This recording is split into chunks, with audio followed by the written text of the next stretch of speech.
Moving on, our next speaker for the session, may I please invite on stage Mr. Sandeep Srikhande, who is the CEO, Kotak Mahindra Pension Fund. Well, right now our speaker is getting plugged in, and I'd like to introduce our speaker to all of you. Ladies and gentlemen, Mr. Sandeep is a chartered accountant with 26 years of experience, of which 21 years have been with Kotak Mahindra Group, and currently he is the CEO of Kotak Mahindra Pension Fund. Our next speaker for the session is Mr. Sanjeev K. Maheshwari, Member, Central Council and Chairman, Accounting Standards Board. May I please invite Mr. Sanjeev on the dais as well. Ladies and gentlemen, he's a qualified chartered accountant in the year 1985, a member of the Central Council of the ICAI from 2007 to 2016, and chairman of the Accounting Standards Board, ASB, 2013-2016. Moving on to our next speaker, may I please invite Mr. Vivek Kudva, who is the Managing Director, India, and CEMEA Franklin Templeton Investments, to please come on stage. In his capacity, he's responsible for providing strategic direction and also leadership to the firm's businesses, and he's based in Mumbai. Our final speaker for the session is the Head Marketing and Products with Stock Holding Corporation of India. Let's have a round of applause for Mr. Vineet Potnis. He drives the branding strategy and business development for the retail business across multiple product verticals, and he comes with over 20 years of experience in the financial services sector. And one more time, can we have a huge round of applause for all of our panel members? And I'd like to hand over the proceedings to our session moderator, Mr. Manish Jaiswal. Over to you, sir. So, good morning, everybody. I think we are getting in way of your lunch. I think this is going to be interesting next 1 hour, and I'm sure this panel is going to provide you a lot of food for thought. I think we have a very interesting day so far with Mr. Sanjay Kumar as well as Mr. Hemant Contractor in the last panel, which debated on key elements on what life looks like post 59. In this particular session, I intend carrying forward from the last panel left, just to summarize on how things stand in the country. I'd just like to mention in simplistic terms, today as we speak, between 4 people who are working, there is 1 person who is old. By 2030, as per CRISIL report, which on pension fund, which was released just about 6 months back. By 2030, between 3 working population, 1 will be old. And by 2050, between 2 working population, 1 will be old. That's the size of enormity which we would be faced with in next 35 years. And I think the problem really begins from now onwards. I would say by 2030, we are in a situation, if we don't act now, the problem could be looming large.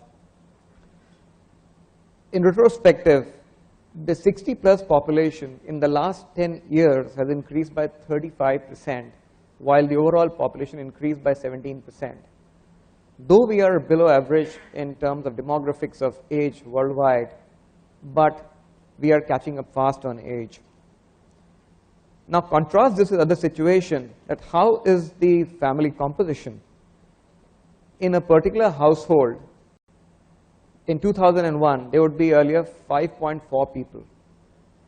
In 2011, which is 10 years later, the number would be 4.9. And let's look at the urban. The urbanization means that 40% of people in urban have just 3.4 people in their homes. Essentially speaking, the agenda is of nuclearization of families.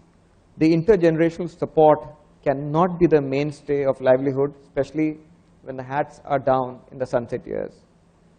CRISIL estimates that nearly 100 million people who are aged over 60, this number would become 3 times by 2050.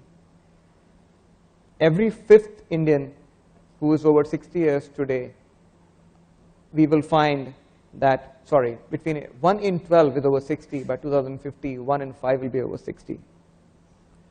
So overall, just to put things in place, CRISIL estimates that as of now, the aging population, if we have to feed them, nurture them, take care of them, the fiscal deficit as a percentage of GDP to fund this is going to be 38% of GDP by 2030.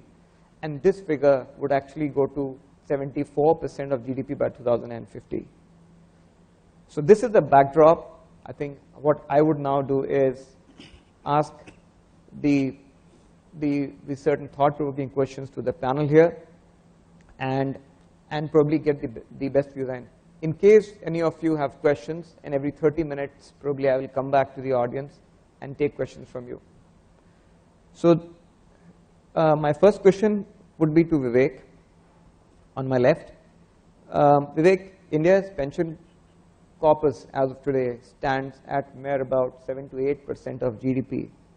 How does this contrast with the economies worldwide? How would you benchmark them?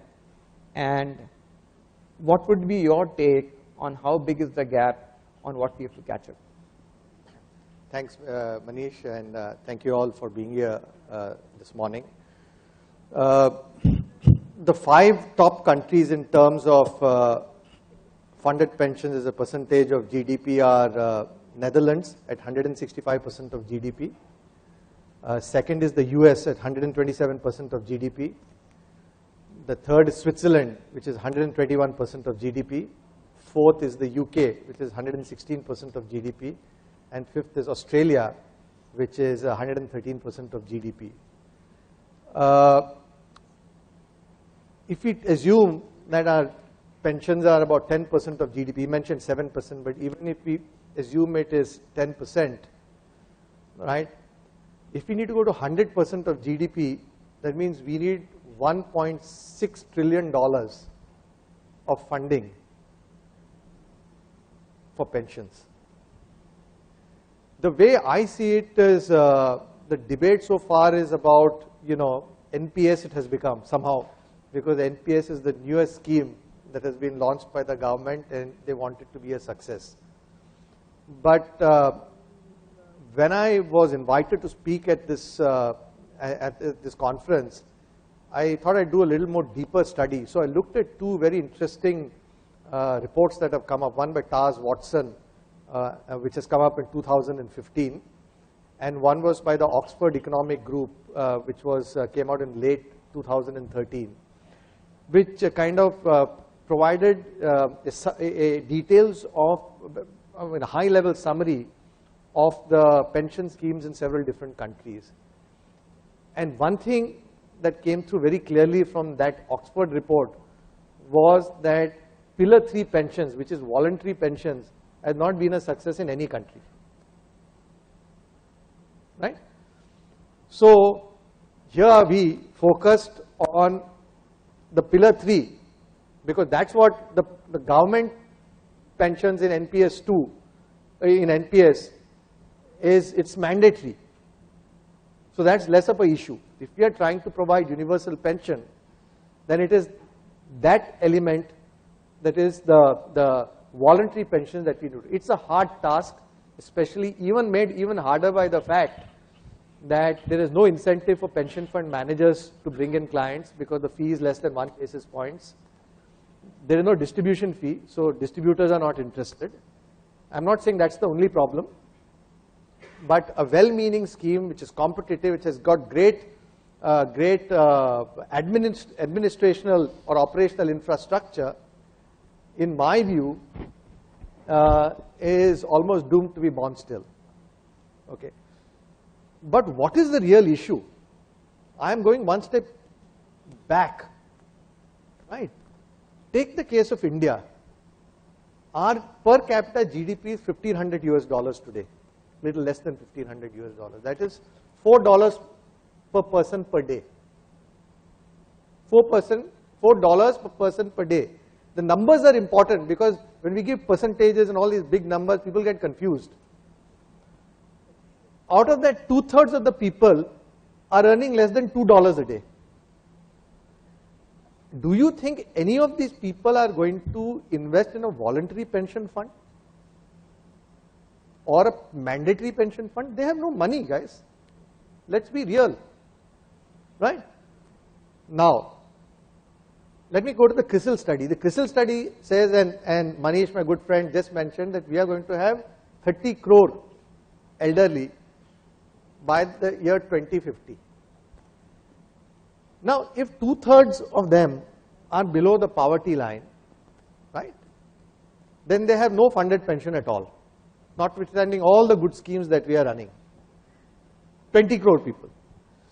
And CRISIL says that we should provide between 1,000 and 2,000 rupee a basic pension, livelihood pension to them, which in the year 2050 is 5,000 rupees a month, adjusted for inflation, give or take. These are very high level numbers. So 20 crore people, 5,000 rupees a month, your pension liability in 2050 is going to be 100,000 crores a month just for the social security part of it. Right? To me, the debate, of course there is a debate between defined benefits and defined contribution. And that's a useful debate. But the bigger debate is that whatever are your pension liabilities or your social security liabilities, you need to start funding it as of yesterday, so that you don't create a tax, a preemptive tax on future generations. What is the problem in Greece? That their pensions as a percentage of GDP today is 16%.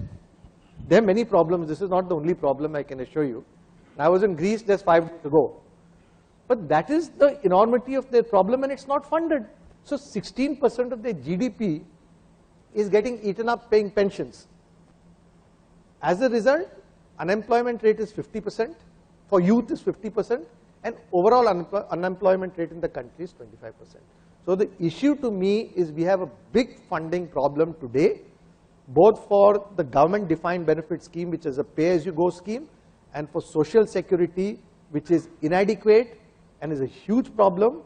And I think the government needs to set up two funds, one called the Future Generations Social Security Fund, and one is the ongoing government pension fund to pay for the pay-as-you-go pensions and start funding it from the GDP today, from the government revenues today, so that over a period of time it gets fully funded and we don't have a big hole that the next generation or one generation removed will face. That is my summary, that we are slightly getting distracted by NPS because it's the latest scheme, as is the Atal Yojana, all good schemes. But remember, the Atal Yojana is again a defined benefit scheme. And so in a sense, the government is telling people that my pension scheme to you is defined benefits. It's like the social security gap I talked about. And if that is the government's intention, then it better start funding it in a big way right now. Thanks, Vivek. I think that's extremely insightful. I think kind of puts up the real picture, though might sound scary. It's better to kind of get up and take notice of what is being said. Essentially, if I hear you right, what you're suggesting is that if you look at the three-tier approach suggested by the World Bank,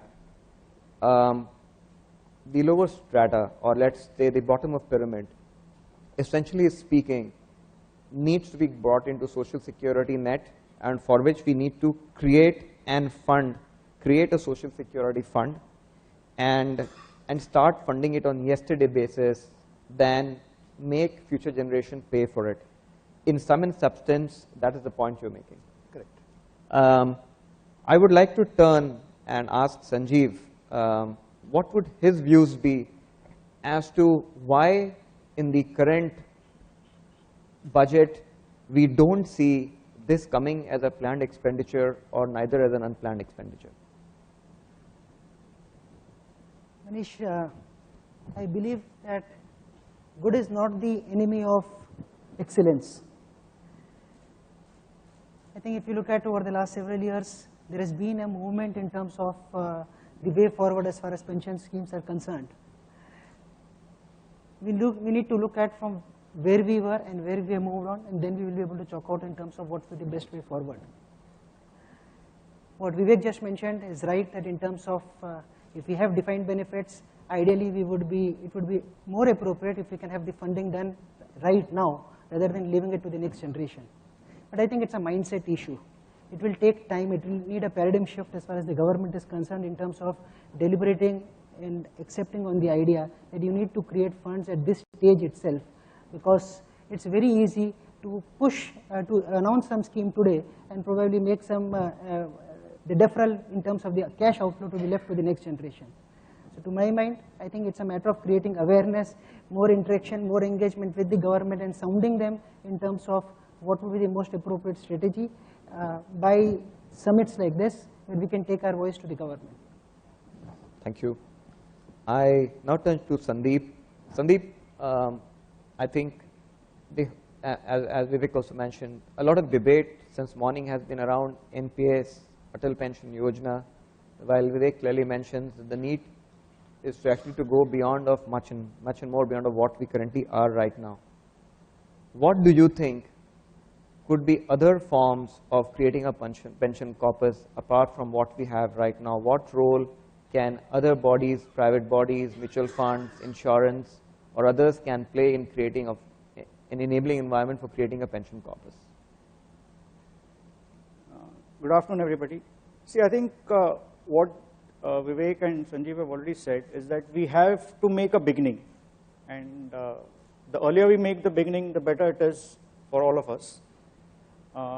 At least it's good that with the advent of NPS, there is a lot of focus on pension, because otherwise, if you see the earlier insurance companies and mutual funds, the focus was a lot on accumulation. So everybody just wanted to build a corpus, and nobody was focused on converting that corpus into an annuity or an income for retirement. So I think what NPS or what schemes like Atal Pension Yojana have achieved is that they have created a tremendous awareness in the minds of people that you just don't need to keep accumulating money.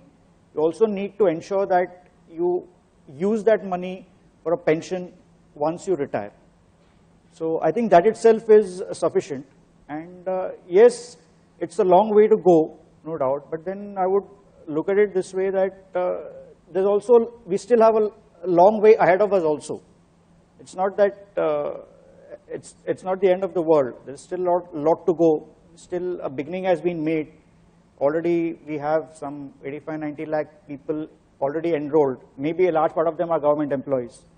But yes, over a period of time, with these kind of sessions, with these kind of people talking more about pension, NPS, Atal Pension Yojana or whatever, I'm sure that there will be a lot of interest, enthusiasm, awareness in the minds of people about pension. And it's not important who delivers. I think there is a lot of debate in terms of uniform regulator and, you know, who should control. In fact, even there is a committee which is recommending that there should be a uniform regulator. I think it is important that people accumulate a corpus for pension.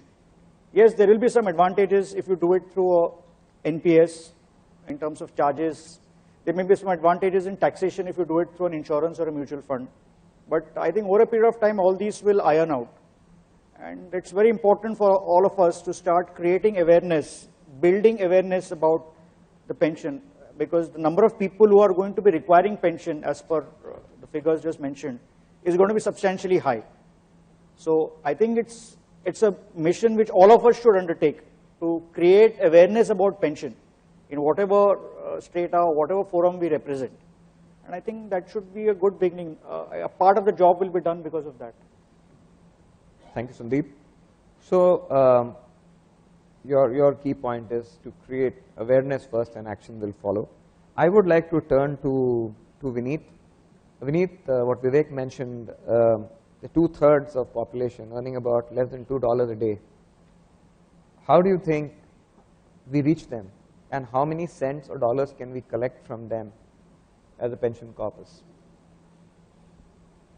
That's an interesting question, but first of all, let me start by complimenting EPFO for the splendid job that they have done as far as defined benefit is concerned. I'd like to give the example of my own father, like the earlier panelists, who was a senior government civil servant who retired and is surviving purely on his government pension. He's absolutely comfortable, and I don't need to look after him. So much so that now that I am at an age wherein I have older children and they have their own financial needs related to education and other things, and while he's been seeing that, I've been trying to figure out how to manage some of these things. He even asked me, is there something I can do to help you? I only hope that when I reach his stage and get into his shoes, and my son is trying to figure out what to do for his kids, I'll be able to step into his shoes as confidently and say that yes, I'll be able to help your children as well. But moving on, that was a stage wherein the economy was controlled, and people of that generation were fortunate to get even a defined benefit plan. I've had most of my working life in an open economy from the 90s, and as it's called the VUCA world, which stands for volatility, uncertainty, complexity, and ambiguity. And what do we do in this kind of a world? Do we continue with just a defined benefit plan, or is there an option? Well, I would say I am fortunate, because that's when the mutual fund industry took off from the 90s, and we've seen the phenomenal growth in the early 2000s. We're fortunate enough to see the NPS being made available on a voluntary basis recently, and there's a concerted effort on the part of the government to improve it, evolve it across various strata of society. So my sense is, if we are to live in a VUCA world, the only way is to be aligned to the market, whether it's the debt or the equity market. And it's not either or. It's about choosing the right asset allocation. Every product, whether it's a defined benefit or a contribution, a mutual fund or an NPS, has its own advantages and benefits. One really needs to see what works for that person and allocate assets. So my advice to the 1 million workforce coming into the market every month and who's going to retire by 2050 or so is, please come into the market. While you may have a defined benefit plan, but make sure that you are in the market and decide on an asset allocation plan primarily, predominantly related to the equity markets, which will make you better prepared to deal with pension and your income needs. Now, there's no guarantee which plan will succeed going forward.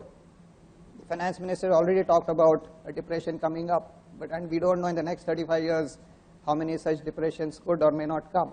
But your chances are better off being in the market over the long term and being ready for it. And whether it's 5,000 rupees or 25,000 rupees linked to inflation, inflation adjusted, one really doesn't know. But your chances are better off by being into the market. So my advice to the 2/3 people retiring and who are probably entering the workforce today would be into the market. That's really my short and sweet answer. Thank you very much. So I think a huge urge or a prod for people to enter the market. That's what Vineet suggests. I would now turn to Vivek and pause on this subject of DB versus DC, the classical debate in the room today.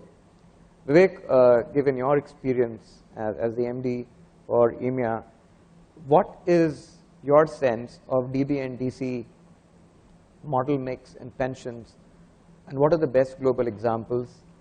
And amidst that, where do we see India? So as I said, I think the issue is less about DB versus DC. Clearly, DC is a less liability for the provider in the sense that because it's a self-contributory system.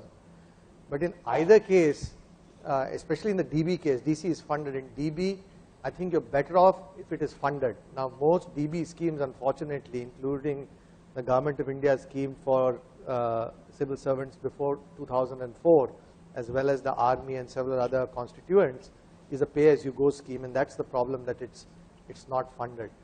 Now, amongst the top 6 countries, where I mentioned where the pension to GDP was quite high, Australia has 85% defined contribution, 15% defined benefit. The US has 58% defined contribution, 42% defined benefit. Japan, Netherlands, and Canada have 95% plus defined benefits and negligible defined contribution. But remember, they're funded. 100% of GDP in most, not in Japan, is a little less than 100%, it's 60, 70%, but it's funded. So it's less of an issue. At worst, you have a top-up issue that your pensions aren't enough to meet the liabilities, and that needs to be topped up. So whilst defined benefits is a laudable objective, if at all the government has any intention of providing defined benefits, and I think all social security schemes are anyway a defined benefit. And as I told you earlier, the biggest challenge for India is not NPS, EPFO. They're going to be small. I think it is the social security systems. It's 2/3 of the people in India below the poverty line. Well, it's between the numbers differ, but most people will agree that it's somewhere between 1/3 and 2/3. And one more fallacy I want to kind of, or misconception I want to remove is that EPFO is not a guaranteed scheme. EPFO is, where the return is an administered return. Tomorrow, if the interest rates in the economy come down to 5% and are sustained at 5%, I don't think EPFO will be giving you 8%. EPFO will come down. What is the level? Will have to be seen, because it will have some old, investments that are fetching 8% and new investments that are fetch 5%. So it will start coming down. So there's a misconception that it's guaranteed. Neither is the PPF guaranteed. The government can change it. It used to be guaranteed. Some time ago, the government did a smart thing by saying it will be linked to interest rates in the market. And that's why every year there is the EPFO, the trustees meet and decide on the rate. Whether a rate less than 8% will be politically sustainable is a different thing. But at some point it'll have to come down. Again, when I look at the investment pattern of these developed countries that are providing, have got funding and are providing defined benefits, these top 7 countries, 42% of their investments are in equities, right? And the mix between local markets and offshore markets is a function of the depth of the local markets. Therefore, in a country like Chile, offshore investments are 80% because their local markets are not deep, but their pension corpus is big. About 31, 32% and reducing are the allocations to fixed income, because today government bonds are getting you 0 or 1%, and if you go to the Scandinavian countries, you're getting negative returns. So fixed income is becoming a challenge. And so people are going more and more into alternatives. And so now about 25% of the investments are in alternatives. And one of our fastest growing funds, that is a fund that we launched recently, both in the US as well as in Europe, which is a liquid alts fund, which in a short period of 18 months in the US has grown to $900 million. And in 9 months in Luxembourg, the fund has gone to about $650 million, liquid alts, right? So when you look at defined benefits, then you need to manage, more than anything else, you need to manage your portfolio very carefully to get the desired outcomes, right? And the problem in India is that if you put in equities and the market doesn't do well, then nobody will look at that, yeah, market, investments are subject to market risk. People will think it's a scam. But let me tell you what happened in the case of Norway. Norway is the largest sovereign fund. And in 2008, when the financial crisis came, Norway had a huge allocation to equity, which collapsed. Okay? The head of the Norwegian sovereign fund, Norges Bank, went to the Norwegian parliament and asked for an increased allocation to equities.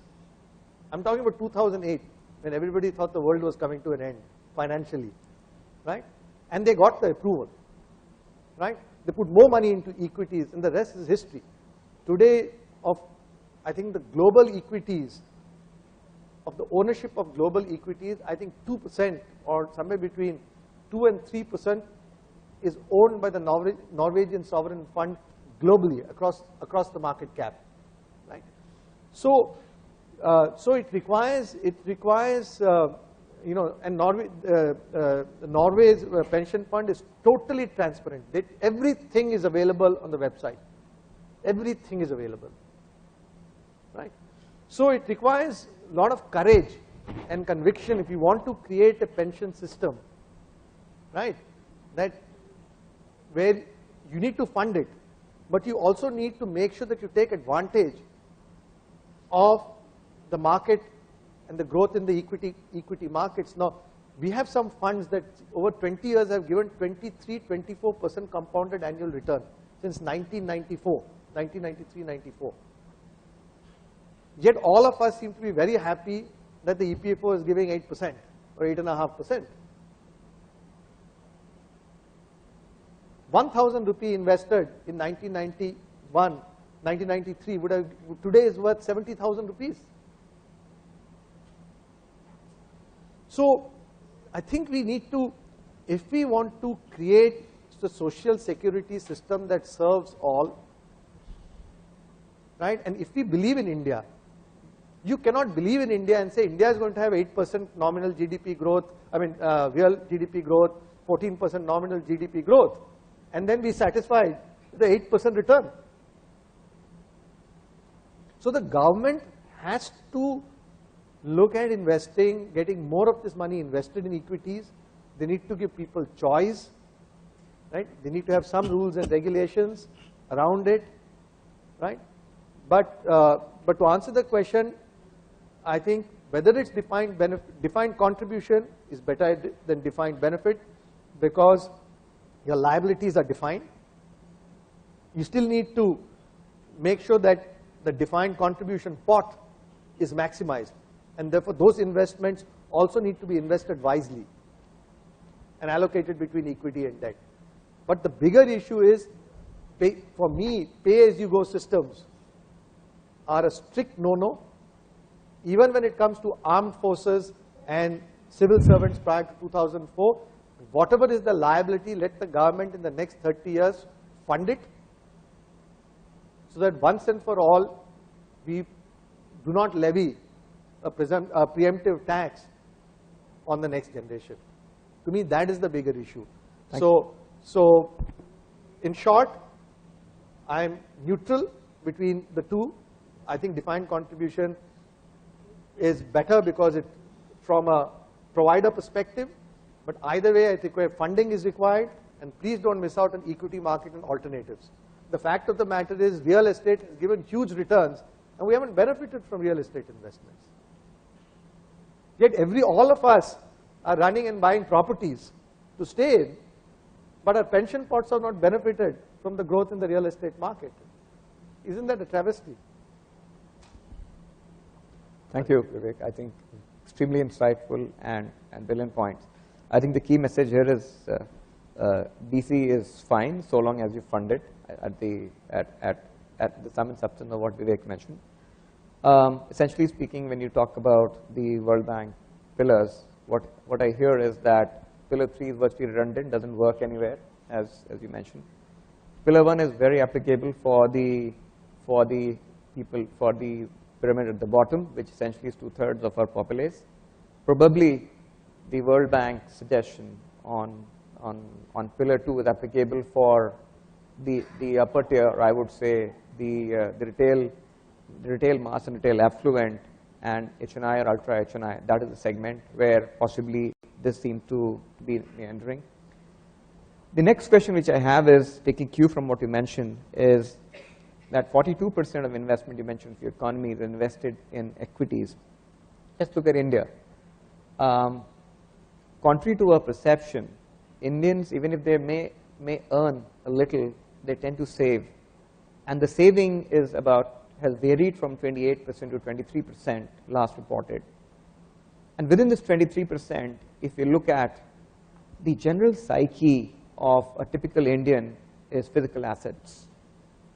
So 2/3 of 23rd, which is about 15%, is actually hoarded in physical assets in form of real estate or in form of gold. It's actually a non-productive asset. And of the balance 7%, the investment at a national average is 1% to what you mentioned about 42% in few other economies. The point here is, point which people, speakers in the morning have been making, is about financial literacy as to how much people really understand. My question to Sandeep, to you would be that with this kind of a penetration in capital market, which looks like 1% at best, where do you think is the key problem, and what do we need to, and how can we address it? See, even if you look at the NPS equity allocations, although it's a very small corpus, it's still not very significant because there are various investment options. Even if you look at the controlled option, which is applicable for the government employees, as per whatever last I saw, although they are allowed to allocate up to 15%, I think the actual allocation is less than half. It's somewhere in the region of about just 7 to 8%. So there is a lot of reluctance on the part of the investment managers themselves to allocate to equity. Forget the members. Even in the private sector where the investor chooses, there is a fund where you can presently allocate up to 50% of your allocation into equities. But again, if you look at the overall equity allocation in the private sector, it's not as if everybody has gone in for the 50%. The people who have gone in for equity, there is also somewhere in the range of about 15%. So which again shows that the members are inclined to invest money into fixed return. The investment managers themselves are averse to equity. So I think both these issues we need to correct. Of course, there are problems with equity. It's very easy to say, put 45% in equity, and maybe internationally people's time frame is longer. People are much more matured or much more balanced. Here you have a situation where equities are so volatile that there is a situation where you may have seen a substantially high negative return, which may have bounced back, like he gave the example of Norway. Now, you have to look at equity over a very longer term. Now, unless we reconcile to the fact that equity investments, maybe it would be useful to make a lock-in. So you invest in an equity fund and probably you say that you can withdraw that only at 60, or you can even look at the return only at 60. The problem in equity in our country is that people track equity returns not on a daily but on an hourly basis. So if they start doing that for a fund where you have to stay invested for 20 years, I'm sure it's going to create a lot of heartburn and a lot of problems. And there are enough stories or enough analytical data to show. I am not a fund manager myself. I'm sure Crystal and some of the people who manage money more actively can substantiate this, that the longer you invest in equity, the higher is the return. So I think there is no argument that equity is the only method of growing your pension, because what we don't realize is that even some calculations as to maybe a 1%, 2% difference over a 30-year period can result in a very substantial accretion to your corpus. Somebody can do the statistics. But what we don't understand is it is ultimately our own money. Again, Vivek gave the example of EPFO. Again, if you do a back calculation for some of us who have been contributing to EPO for the last 20, 25 years, if we had invested in even a passive index fund at the same time, or even in some of the exotic schemes which mutual funds come out with, the accumulation which we would be sitting on today would be a mind-boggling figure. You cannot even imagine. Maybe some of us would not have had to work. It could be that high. But the irony is that in a country where again equity is a taboo, where there is problems, I don't know whether it's going to change going forward. But the only flip side I see is that the younger generation is more progressive, they are more active. And I think as they are moving to net, they are moving to web, and they are changing their entire lifestyle, I'm sure that hopefully they will also understand the benefits of equity, and they will look at higher equity allocation. But again, for the future of NPS, again, the committee has also recommended progressively to increase the equity allocation to 75% over a period of time. And I think it's just a matter of time how close and how soon we reach that 40%, which is the average which Vivek mentioned. I think it's just a matter of time, because if you keep invested or keep remaining invested in these 8%, 7% kind of things, you may not feel the pinch now. You will get an extreme sense of satisfaction. Oh, I got a fixed return. But then when you see what the return could have been 20 years down the line, That's when you will realize, oh, this 8% was nothing. That's my view. Thank you. Let us do a quick audience check, maybe with a show of hands. In the past, real estate has delivered phenomenal returns. What do you think in the future? Will it deliver returns as similar as in past? Who agree can raise hands. Oh my God, that looks like less than 3%. But the good point is the EPFO believes it. Okay, similarly,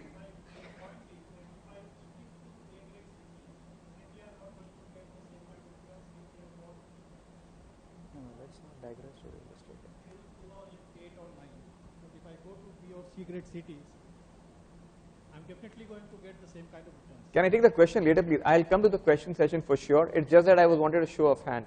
Similarly, on a show of hands, do we believe gold as an asset class in future will deliver what it delivered in the past?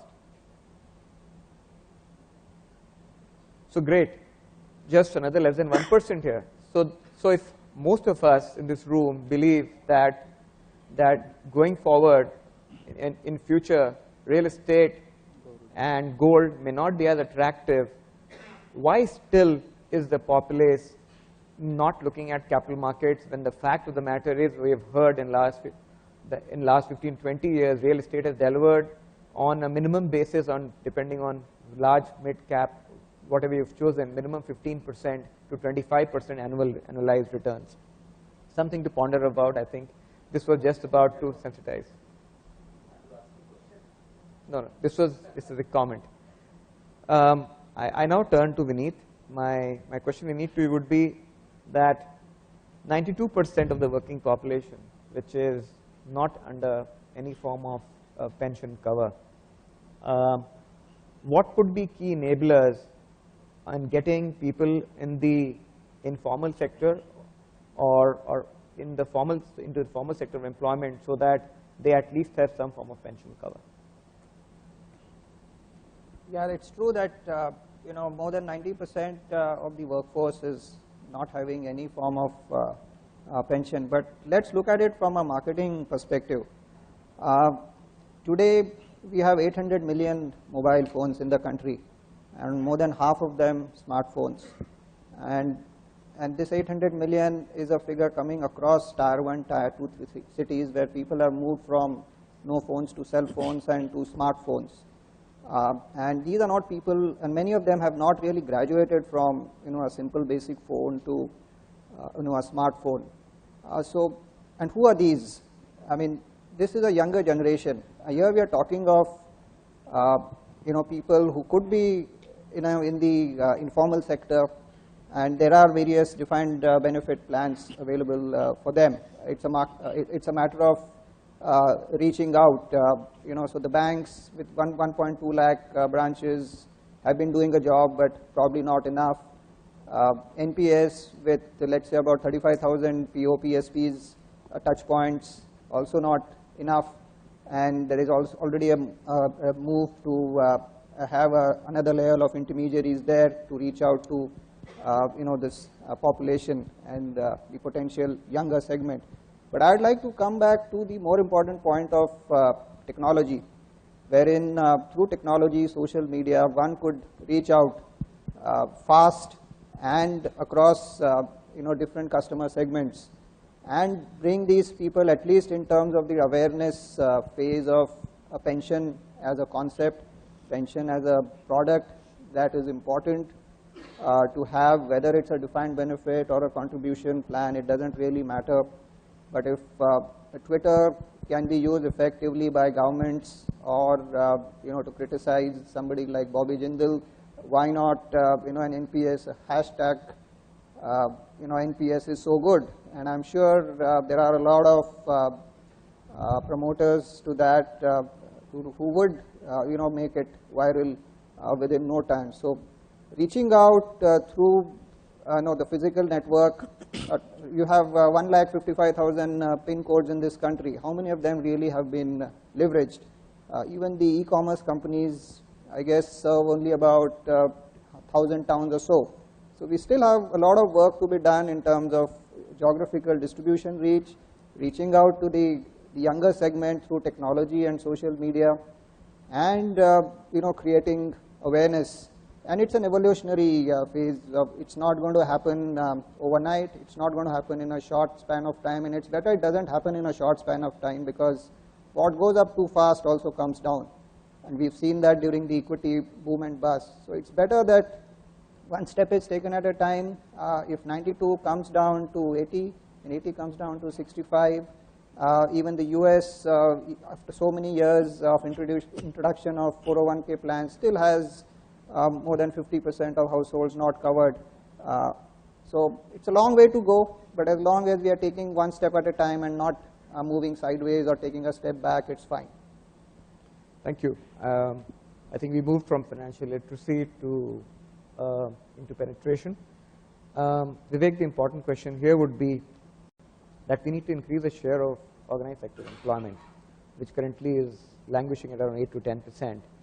And if we have to get a large population into the ambit of employed sector, and therefore they can get covered by the Employees Provident Fund, it would need a certain amount of pro-jobs policy push.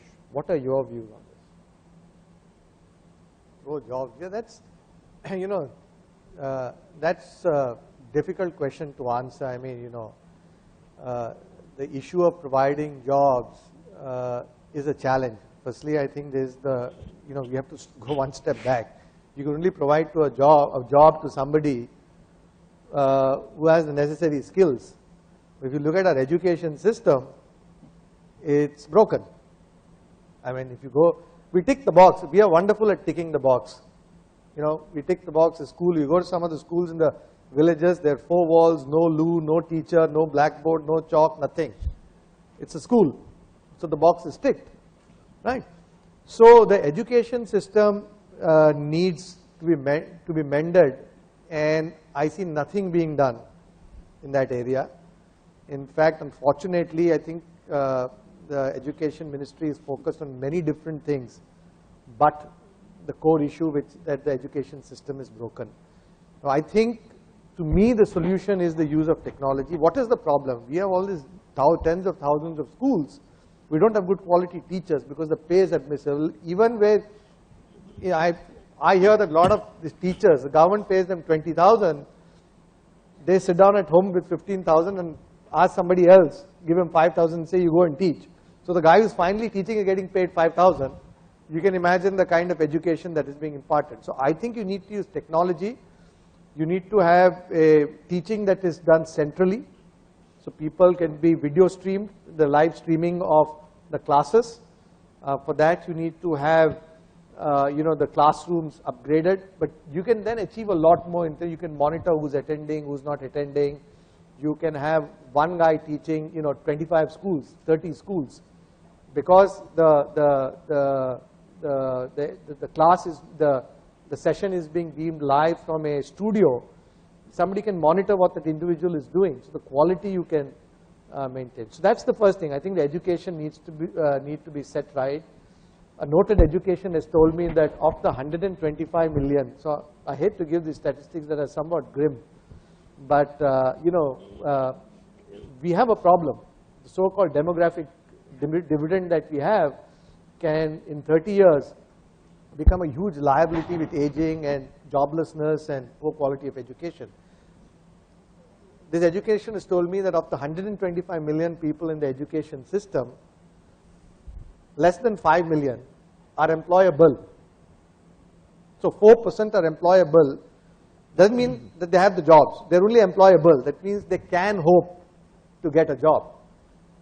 Now, that is a very scary statistic when you look at all these young people coming into the system, not finding a job, and with a poor social security system that doesn't provide them with any source of livelihood.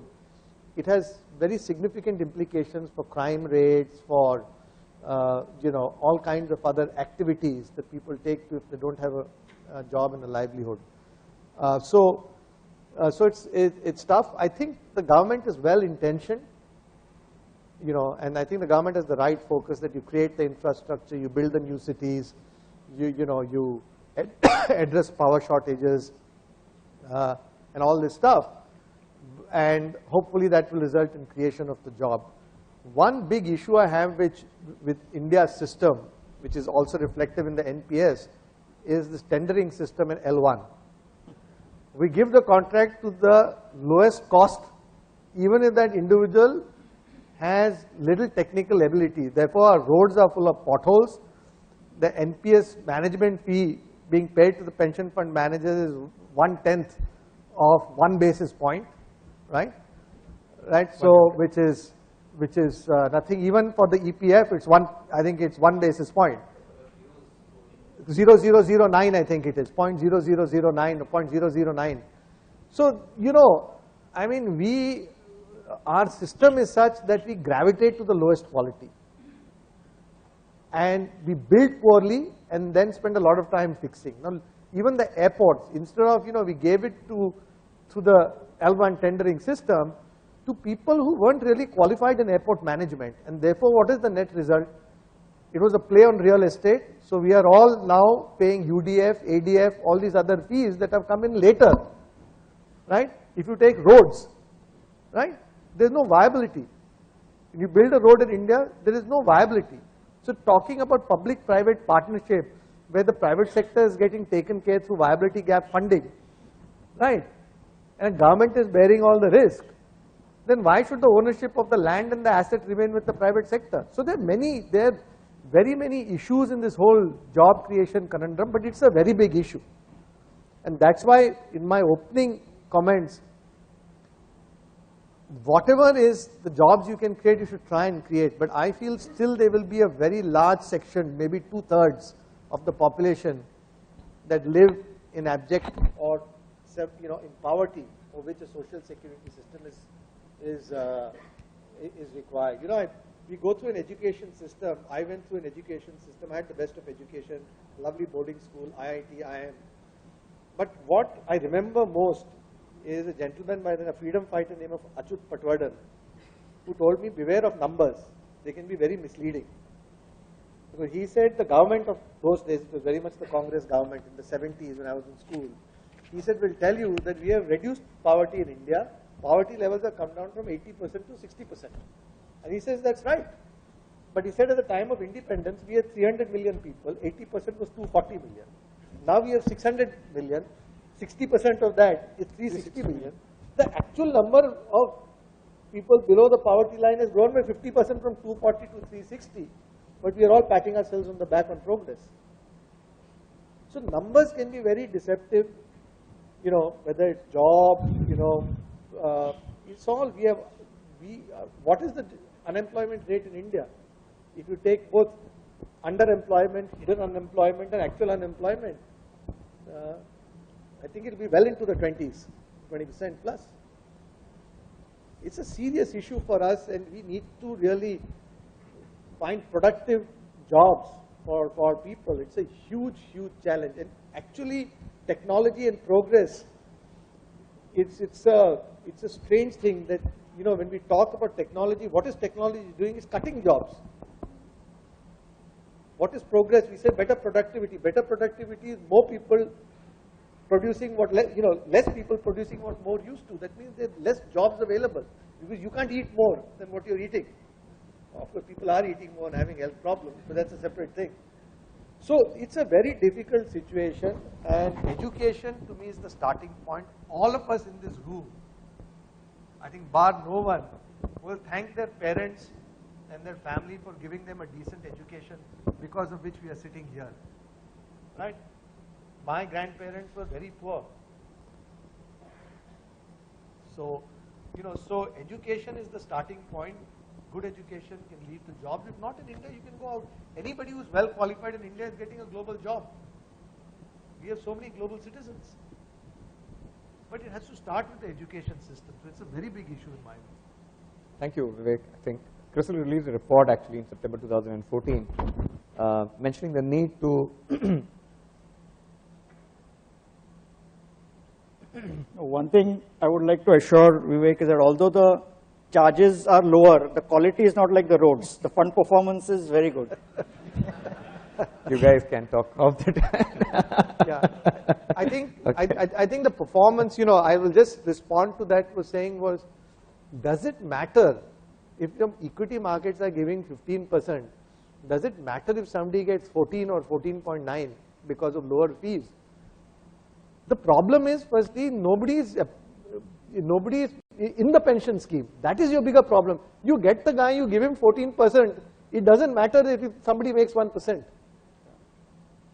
So for the government pension scheme, where the government is getting the corpus to that, I believe you can have a lower charge, maybe 25 basis points, because there's no cost of bringing in people. But where people need to be brought in, you can't do it at those numbers. And that's the issue. So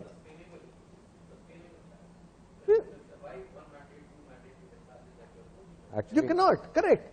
I think we are on telepathy. You just preempted my question. So no, exactly. So we'll stay with the question there. I think the question here is that how does the industry, Vivek, attract best fund managers, both from fund management as well as distribution perspective?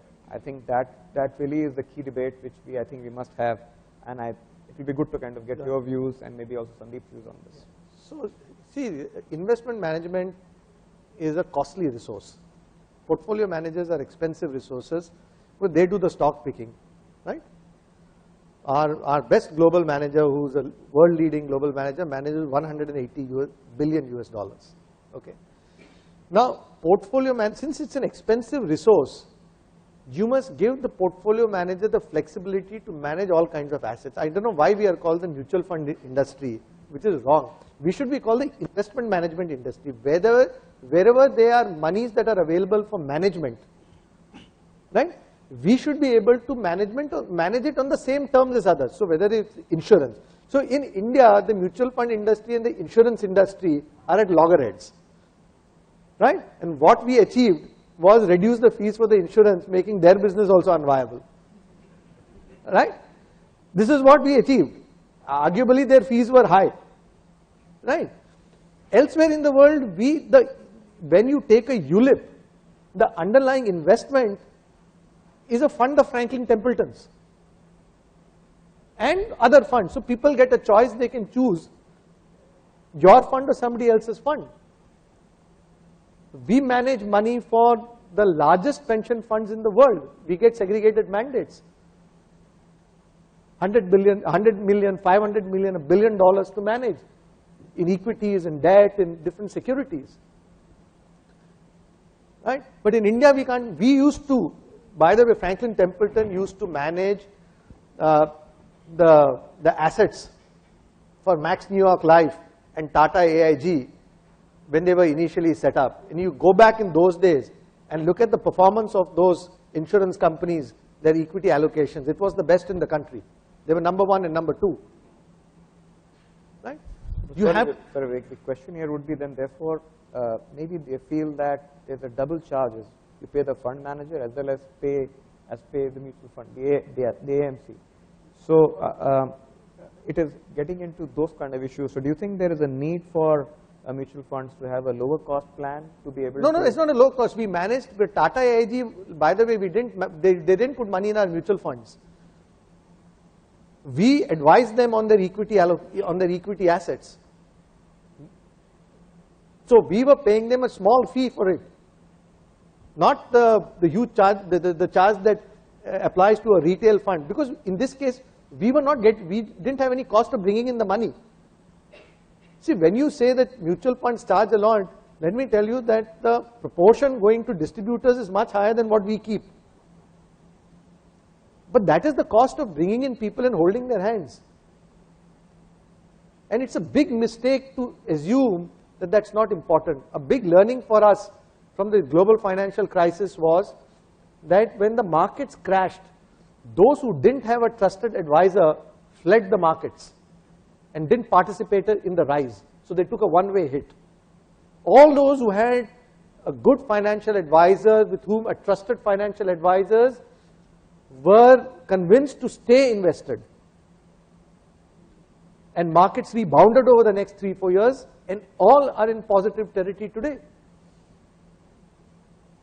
So, we have to stop getting, cost is an important element, but cost is only one of the elements of the equation. People invest in index funds. Why would you invest in India in index fund? our best performing fund have outperformed the index by 5-10 percentage points over a decade and 2 decades. And to save that 50 basis points, we will put in index funds. It's okay if, if you're in a market where the ability to outperform in developed markets because of information availability, it's difficult to it's harder to outperform. But in Indian market, where the stock coverage is not that much, it's not that widespread, you can outperform by several percentage points. Look at the fund industry, what a fantastic track record it has.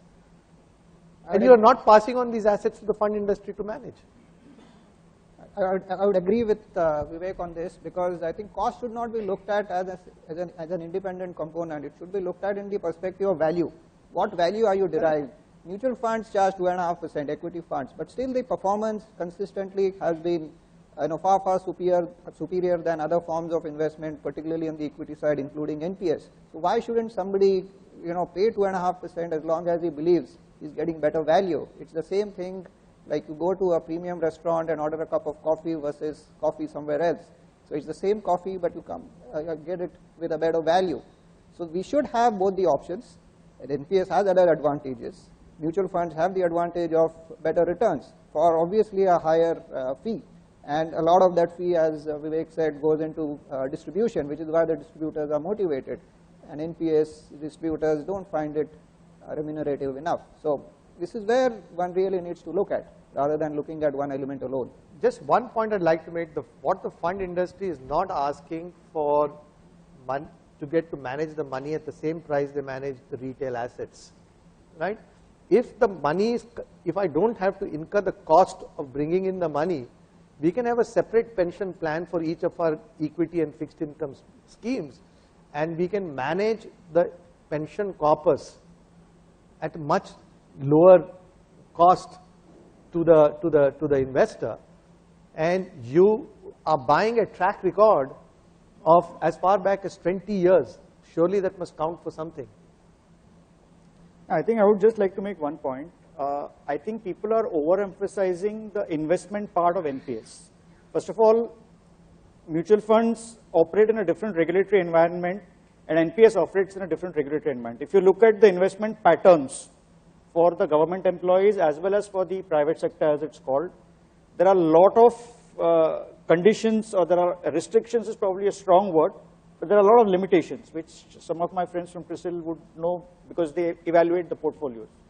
So there has been a recommendation now to free investment norms for NPS, and there is a committee which is looking into it, maybe higher equity allocations, increasing, moving away from an index to broad-based stocks, etc. So I think at this stage, people should understand that the performance of NPS schemes, whether it is on the equity side or whether it is on the debt side, comes with a lot of caveats or a lot of ifs and buts. So we are probably operating in a very small pond. As compared to that, even the EPFO for that matter, their pond is also very small. As opposed to that, mutual funds have so much freedom. You can have a tech fund, you can have a pharma fund, you can have an international fund, anything. So I think it would not be fair, or it would be too premature at this stage even to talk of comparison of investment of mutual fund schemes and NPS schemes. Let's not even compare the two. It's not even apples and oranges. It's probably, I don't know, some different items which you're actually talking about. So, but over a period of time, yes, investment performance is important. If people find that pension schemes, whether it is insurance pension schemes, mutual funds, or NPS, consistently underperform other forms of superior equity assets, then there is going to be a problem, and it may be difficult to sort of allocate more towards pension. Thank you. Thanks, Sandeep. So, any questions from the audience so far before we proceed? Sure. We see a hand there. You may direct it to the relevant person, or I can take it and forward. Good afternoon. I'm Shraddha, and I belong to a real estate company called Rustomjee. We have been basically dealing with a lot of contractual labor who now come under the minimum wages category and are compulsorily, in the category of the EPF and the pension scheme. So how do you think, because the continuity of service for this labor class is not certain, So giving them awareness, like how Sandeep said, that awareness creation is important, and real estate and infrastructure company being into a development stage, how do you think we as an organization create an awareness to this class of an employee, which I think it would be into an informal sector? So, because pension from a perspective of 25 years down the line is, it will not go into their head only right now, because for them money in hand is important. So when we are dealing with so much of contractual labor, how do you think we should create an awareness on this? There's one simple answer to that. At least for the time being, if you put in NPS, the government is giving you 1,000 rupees. So there's a free lunch for people who invest. If nothing else.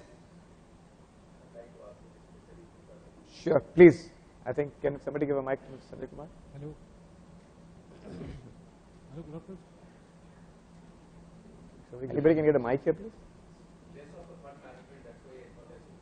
Please. Hello. Sure. Hello. Sure. Hello.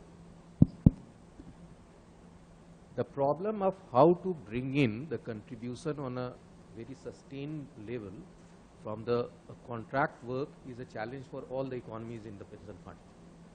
While launching MyRA, even Obama admitted that 75% of the casual worker of USA do not have any access to any formal pension plan. The situation is not very different in India. The method of collection of the contribution has to evolve and get aligned to the reality with which the business is being done. Recall your own industry 20 years back. All the big contractors used to have about 2,000 people on their payroll. Now you will not have more than 100 people on your payroll. Even there is a huge chain of contractualization around the corner. Here the method of collecting the contribution has to be evolved, and something like withholding tax that we did in income tax has to be brought in, where contribution comes directly from the principal employer to the pension managing company. That is one. The second is how to address seamlessly the question of portability. Means right now many of the pension fund will recognize you because they have access to you only through an employer. Now you have to identify the person who is contributing directly and without your intermediation, because you will not be giving him employment for more than 2 months. He will be going from you to maybe Hiranandani, and from here Hiranandani to Kanakia. So gangs of the people who tie the saria for the concrete pillars, they will not work for more than 15 days with one contractor. So that has to be aligned, and EPFO for one has, NPS already has a PRAN number and direct recognition of the person who is contributing. EPFO is also evolving that by giving universal account number. Once you have an universal account number, you can keep on seamlessly changing your jobs, and you will be identified, your everything will be totalized at one place. A ledger will be maintained irrespective of the employer. Thank you, Mr. Sanjay Kumar. Next question, please, from the audience. Anyone? Good afternoon, sir. Sir, my name is V.K. Gopalan. I am from Reliance Industries. I remember in 1993 there was a good advertisement of relating to IT. If you are not studying in NIIT, you are missing something. That was an advertisement. At that time there was a boom for studying in IT. Subsequently there is also an advertisement, Lifebuoy. Tandurusti ki karta hai Lifebuoy. Lifebuoy advertisement. My question here is that this is a very good product, what I have understood by limited knowledge, but I have a feeling, is this advertisement or dissemination of the information to the people very less from the point of view? If so, what are the steps government will take to ensure that there is a lot of advertisement of this scheme? My point is that had it been in a private hand, there would have been more advertisement in this regard. So my feeling is that there is any shortage of advertisement of this scheme, in spite of the scheme being a very well, what I could understand from the little knowledge I gained from here. This is my question. So, like to take this? No, I think the issue here is, as the chairman said, PFRDA chairman said in his speech, that they are taking a lot of steps to promote the scheme. Now, again it is a function of the economics. In advertisement revenues typically have to be generated through the business. So the issue here is who will advertise. We spoke about low distribution charges of the intermediaries, whether it is the pension fund managers or the others. So unless there is a sufficient fee income, who is going to spend on advertising? But till then, the regulator, in consultation with the pension fund managers and the POPs, is within its limited budgetary constraints working out some advertisements, and which the chairman had assured in the morning that you will see some more improvement. But the product is, the other way to look at it is, if a product is very good, you don't need advertisement. Have you ever seen an advertisement for an iPhone? Rarely. I'm not saying that NPS is like an iPhone, but all I'm trying to say is that if there are so many good features in a product, probably you can initially have to live with lesser advertisement, and as time progresses, you'll find more and more advertisement coming in. Thank you. One last question from the audience before we move to the panelists.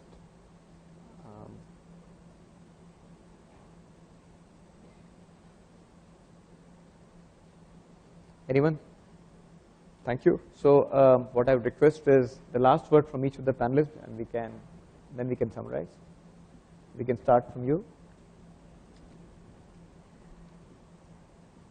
Manish, I think the thought that we had in terms of the defined contribution or defined benefit, I think it all depends on which hat we are wearing at a point of time.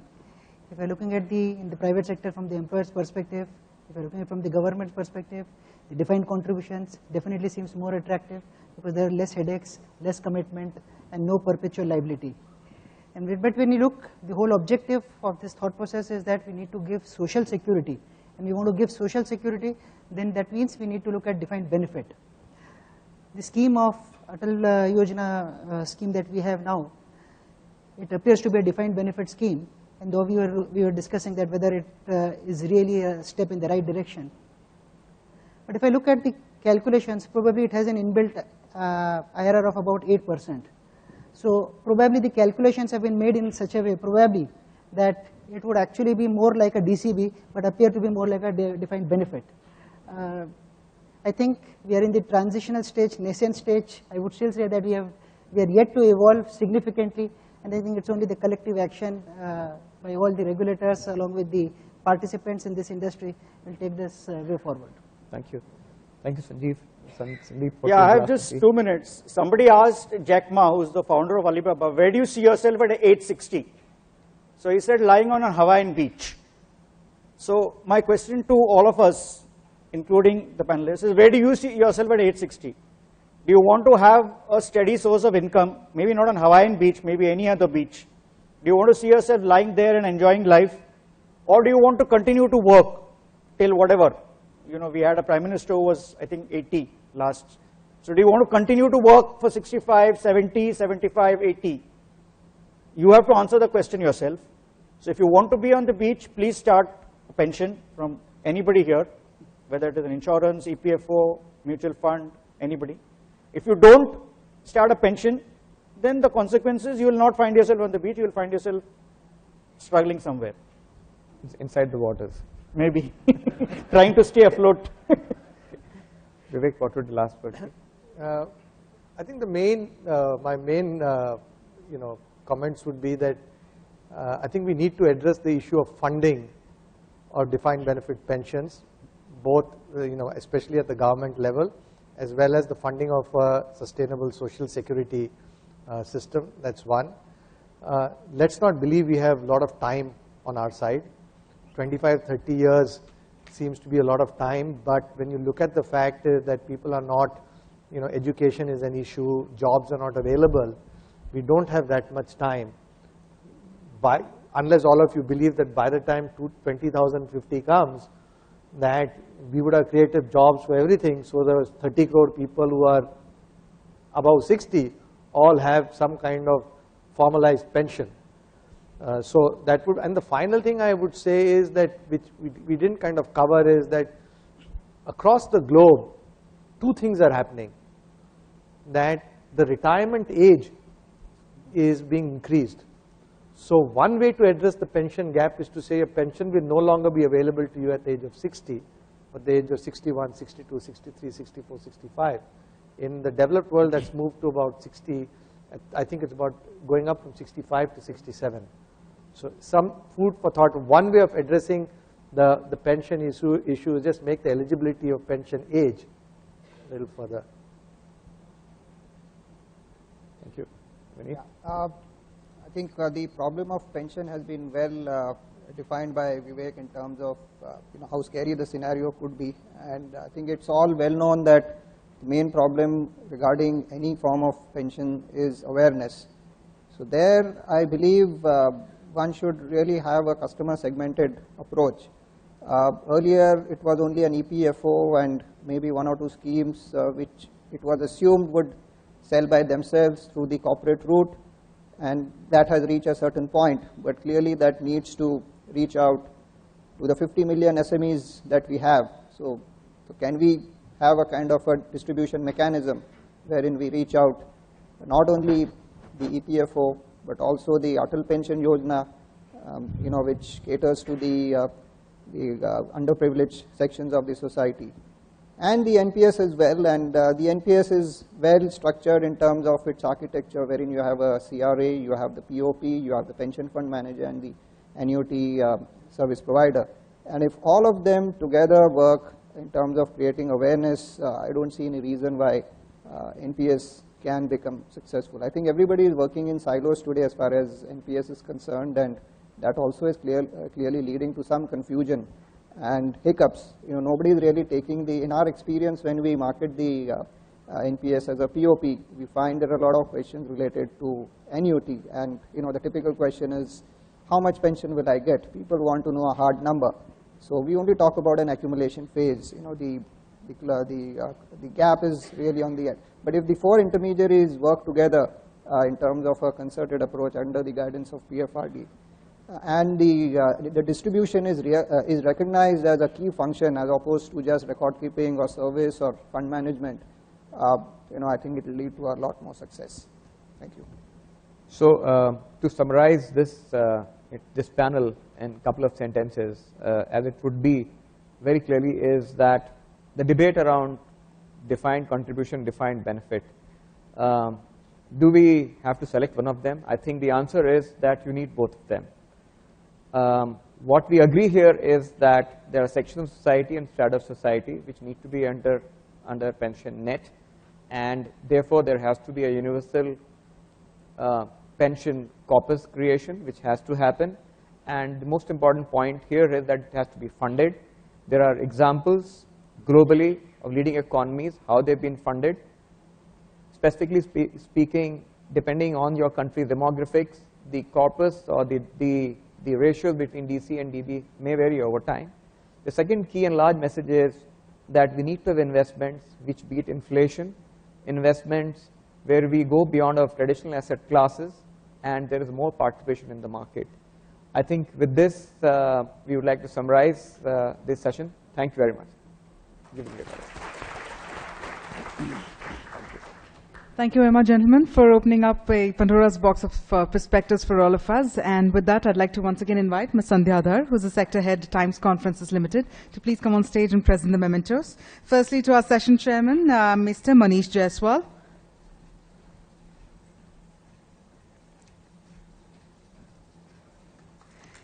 To our speakers, Mr. Vivek Kudva, Mr. Sandeep Srikhande, Mr. Sanjeev K. Maheshwari, and Mr. Vineet Putnes.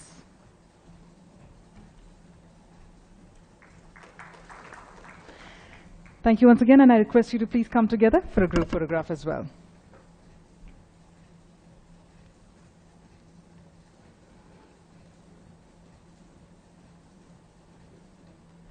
All right, ladies and gentlemen, so that was